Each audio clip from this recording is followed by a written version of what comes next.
just got back from Super Nintendo World, and guys, it was genuinely one of the most amazing experiences ever, like in the history of the entire world. This was so cool. Like, I have so much to unpack. Let's get right into it. I'm genuinely so excited to tell you guys all about this. This was such a cool experience. It was so much fun, and I would go back again for sure. And I'm hoping that that is a reality. I will go back again. So it was the Super Nintendo World located inside Universal's Epic Universe in Orlando, Florida.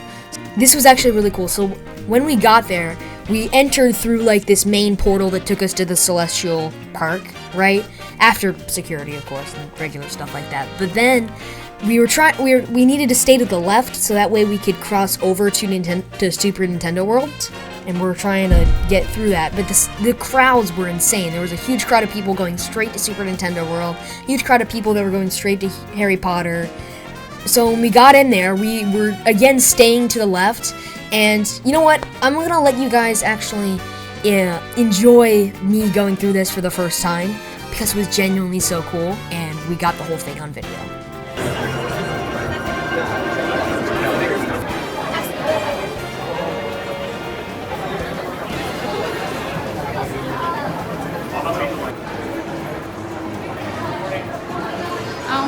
Oh my god!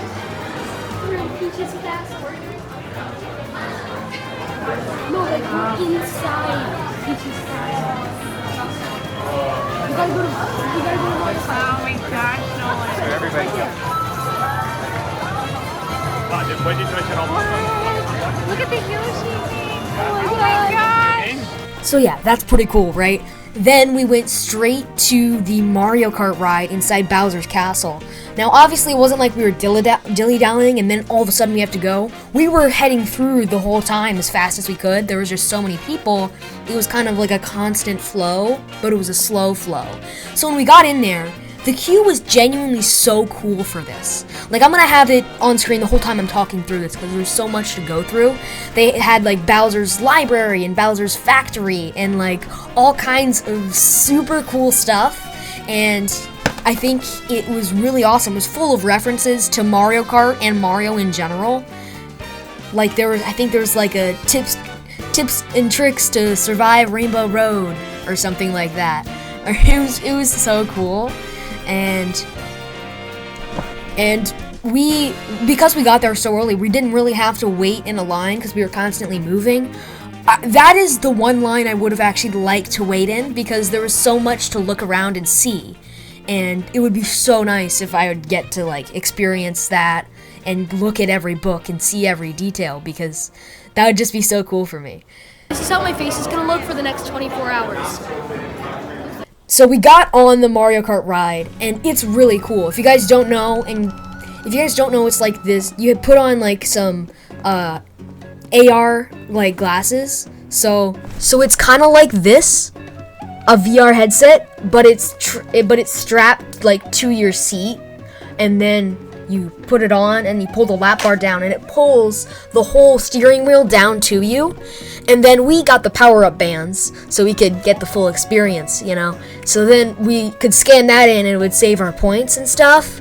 So these are the power-up bands. Look at this, dude. Look at how cool these are. And these like actually like scanned and would activate stuff. It was so cool. It was really cool because you could, if you look down, you could like see your coin count and like how many shells you had, and then there were like enemies on the thing. But it was really cool. It's like Mario Kart in real life, and you could feel it because it was like carts moving on a track. Like, so we went to the Donkey Kong Country area, and it was really cool. It felt like its own little area because they had like walls that had like tree wallpaper and stuff, and that was really cool to see. Then we went in, like actually into the ride. There was a crowd of people waiting outside before you could even get in line. These people were waiting to get in line when the ride opened, which is insane. It still took us like a solid 2 hours of waiting just to get onto that ride one time. And it was really cool though. They had like Donkey Kong and Cranky Kong and Dixie Kong. They were all like there on the ride and you were like riding through. I'm glad we got this in because it shuts down later in the day, but I'll get to that later. So then after that, right at the entrance / exit of Donkey Kong Country area, there's like this little Yoshi's food like snack area, and they had red and green shell calzones. So that was cool. We got those. They were actually really good too. Then there was also the 1-Up Factory, like gift shop sort of thing, and it was really cool. I also, side note, but I also discovered this around this time. They constantly have Nintendo music playing, and it's mostly Mario music, but even in the Donkey Kong area, there's constant Donkey Kong music playing. And it's all sorts of different things from different games and different areas, and I think that, you know, the Mario Kart World soundtrack is a lot of remixes of old stuff, but they do a really good job of it.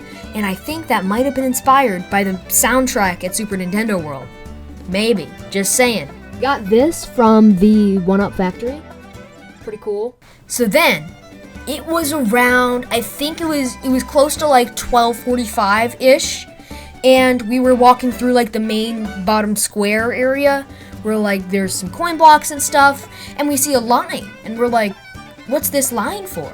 And then one of the workers there was like, oh, well, this is the line to meet Mario and Luigi at 1. And it was like, wait a minute, we get to meet Mario and Luigi?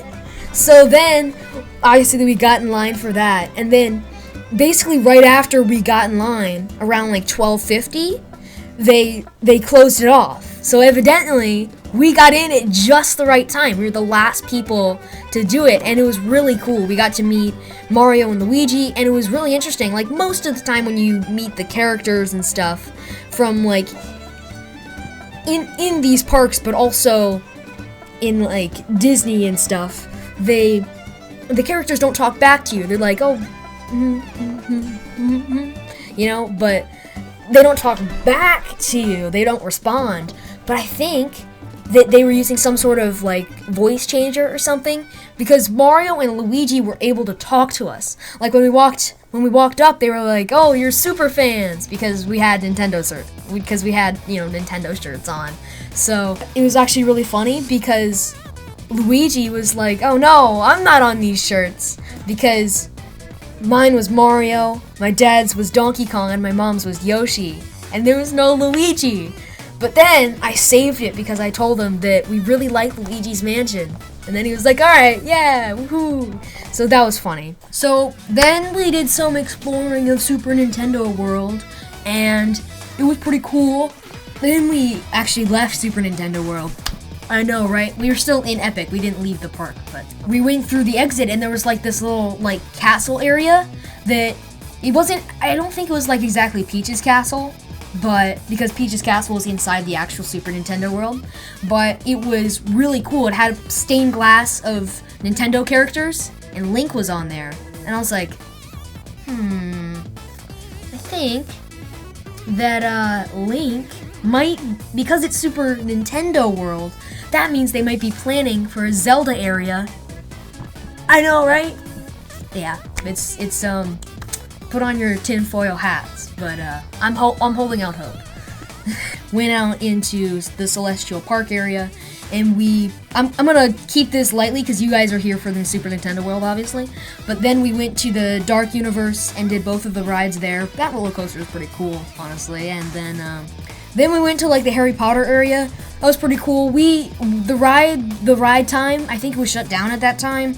And then there was like this show that everybody was in line for, so we got to just kind of explore the area a little bit. Then we went back to Super Nintendo World. Now we're getting back to more of the in-depth stuff, and the stuff you want to see, obviously. So we saw Peach there, like right when we go through the pipe and go through Peach's castle. She was just there, and I think it was around maybe like 3 o'clock, I think. So that makes sense. We went into the Toadstool Cafe to get like a quick bite, and we got right into the area, and we ended up finding a table, so that's good. And then we ordered on the like mobile app for Universal, and it was honestly pretty cool and high tech. So in this Toadstool Cafe, it was so cool. It was huge. So they had like these like fake windows that were screens, and it like showed like an outside of like it was like a Mario sort of area, and occasionally like Bowser's ship would come in and all the lights would go dim. It was cool. And we got the Mario burger, we got the mushroom pizza bowl, we got we got Bowser's Fireball challenge, which came with like a little Bowser flag, and the Mario came with like a Mario hat. And then we got the Mount Beanpole cake and the question mark block tiramisu. And all the food was really good, but I think the theming of the food was really cool as well. And the Mount Beanpole cake, if you don't know what that is, it's like a little like, it's like the end of a Mario level where it like steps up to the flagpole, and that was really cool. And it came with like the flag on top that would like stick into it, so that's cool. How is it? Spicy. How would you rate Toad's Cafe? Toadstool's Cafe. 10 out of 10. That we kind of just explored a bit more, and I did the slots mini game. So here's that. Alright, I'm moving to the next one. Oh!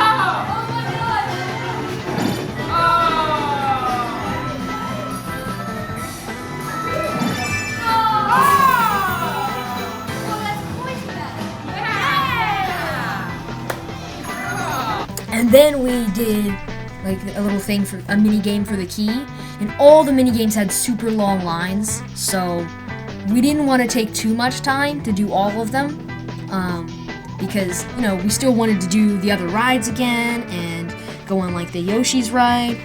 So I did the one where you have to like crank the wheel to get the Goomba to come out here, and then you can stomp on it and get the key. So I got the key. I still have that one key, and it's cool that it saves your progress like that. And then we went on the Yoshi's Adventure ride, which was cool because when you're going inside it, like the queue was like a tree thing. It was like a Yoshi sort of tree, and it all had like Yoshi's Island sort of theme things. So you like climb up the stairs up to the top of the tree, and then there's like these Yoshi carts on a conveyor belt, and then it's just like a slow boat ride, but it takes you through like the highest point that you can go in normally at Super Nintendo World, and then it takes you all around. You can see like, I don't know, there's like a Pokey up there, there's like some baby Yoshis messing around, and you can see a beautiful view of the entire Super Nintendo World. It's really awesome. And then it takes you through, and there's like these eggs, and there's like a red egg and a green egg and a blue egg, and like the thing on the cart will like light up that color when the egg is nearby, and then you have to like find it. So that's a cool little mini game within that. And then we went back to Bowser's Castle to do Mario Kart, and unfortunately we didn't get, I shouldn't say unfortunately we didn't get to wait, but I would have liked to take my time in that queue, like I said earlier, because at first it was just because right when the park opened, nobody was there. But then, now we were doing the express passes, so we didn't have to wait as long. We got basically right on. I mean, obviously there's so many people, and so many people using the express pass that it was maybe like a 5-10 minute wait, but much better than, hours. And that was really cool. We're in Bowser. Wait, what? I'm editing this? Yes. Yes, I am. I officially have the Universal Cup from Super Nintendo World. So then we went to the How to Train Your Dragon area, which was the Isle of Berk. It was really cool. We rode the wet ride, where I got absolutely soaked. And then we did the roller coaster, which was really cool. And we actually got like a couple photos there. And then, of course, the sun was setting / set because it was like, I don't know, like 9 o'clock or something like that. Maybe not 9 o'clock, but it was like 8:30 maybe. And we got some like cool night photos in Super Nintendo World. And then we kind of finished it off by going to Minecart Madness.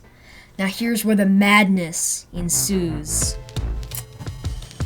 We got in line at 8:45, right? And the park closes at 10.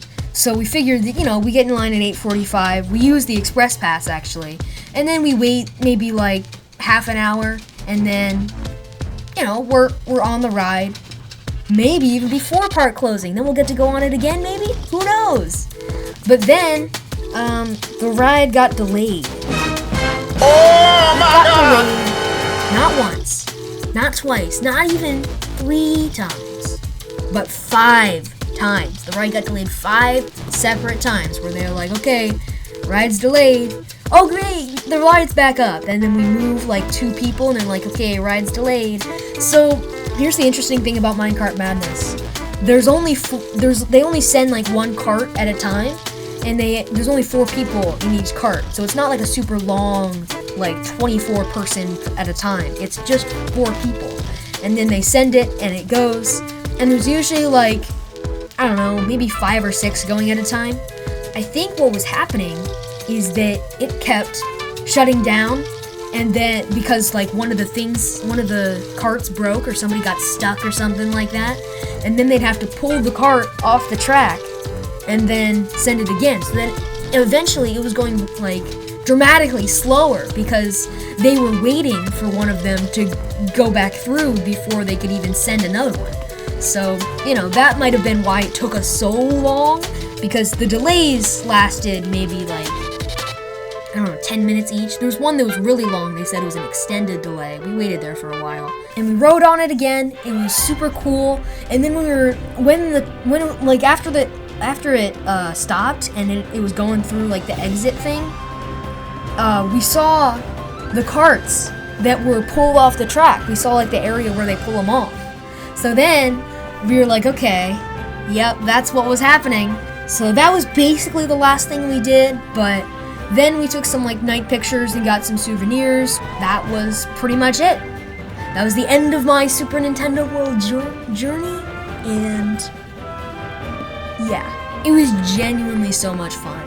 That's pretty much all. That's Super Nintendo World for you. Thanks for watching, guys. I hope you enjoyed, and I'll be seeing you guys in the next one. Like and subscribe for more. Goodbye.